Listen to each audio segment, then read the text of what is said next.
One person came and told me, while I was doing dawah, one non-Muslim came and told me, mind your own business. What should I do? I told him, I gave him incidents. Suppose you and your family, along with your wife and a small kid of 4 years old, goes on a hill station for a holiday. While you're on the hill station, on the hill, when you and your wife are talking, your son, 4 years old, walks away from you and is walking towards the edge of the cliff of the mountain.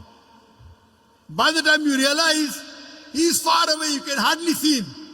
But you say, Ahmad, be careful. But your voice cannot reach there. He's far away. You can see him.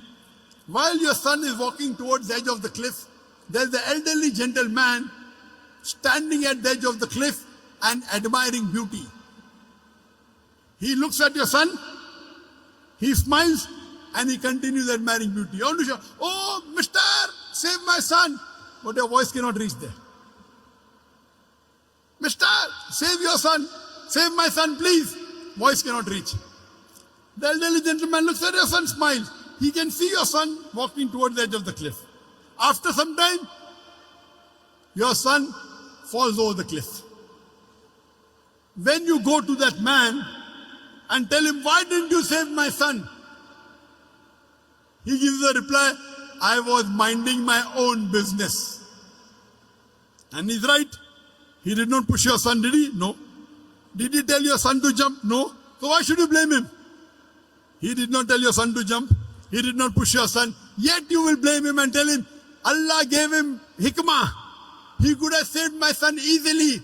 He didn't even have to take a step forward. He only had to stretch his hand and my son would have been saved. Will you blame him or not? Yes or no? You will tell this person, my son is masoom. 4 years old, he doesn't know. This elderly gentleman could have easily saved him. He says, no, I was minding my own business. When anyone tells you, when you're doing dawah, that mind your own business, tell him, that's what I'm doing. I'm minding my business. It is the business of every Muslim to mind other people's business as far as deen is concerned. Let me repeat.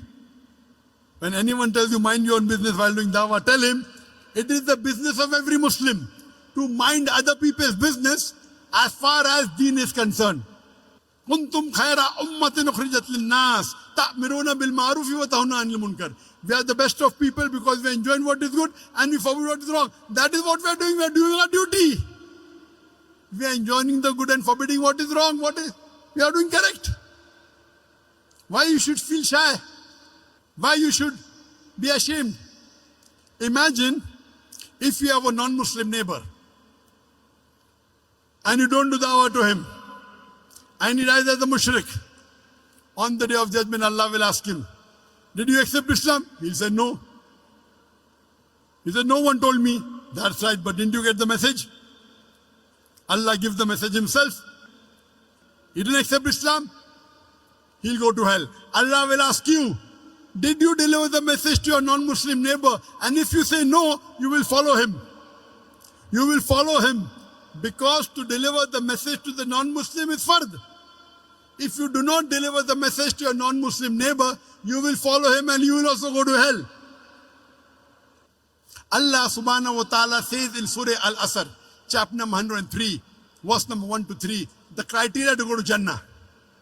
Rahe Nijat, the way to paradise. Allah says, Wal Asr. Innal insana lafi khusr.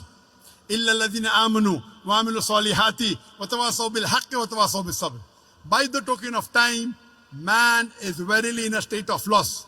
Except those who have faith, those who have righteous deed, those who exhort people to truth, and those who exhort people to patience and perseverance. There are minimum 4 criteria required for any human being to go to Jannah. Number 1 is Iman, belief, faith. Number 2, Amal Salihat, righteous deed. Number 3, Watawasaw bil Haq, inviting people to truth, doing dawah and islah. And the 4th, Watawasaw bis Sabr, inviting people to patience and perseverance. There are minimum 4 criteria required for any human being to Jannah. If anyone is missing, under normal circumstances, you shall not enter Jannah. You may be a very good Muslim. You may be praying 5 times a day. You may be having a mark on the forehead. You may be fasting in the month of Ramadan. You may be giving zakat. You may have gone for Hajj. But if you don't do dawah, according to Surah Al-Asr, chapter number 103, verse number 1 to 3, you shall not enter Jannah. You have to pass in all 4 criteria. If you only dawah, also all 4 are important. Iman, righteous deed, dawah and islah, and inviting people to patience and perseverance. If anyone is missing, you shall not enter Jannah. All 4 are required. If you don't do dawah and Allah wants you to put you in Jannah, that's Allah's prerogative. He can forgive your sin and put you. But under normal circumstances, if you don't do dawah, according to Surah Al-Asr, you shall not enter Jannah. It's the fard, it's the duty of every Muslim that he should convey the message of Islam to those who are not aware of it. Dawah is fard in Islam. At least a part-time da'i.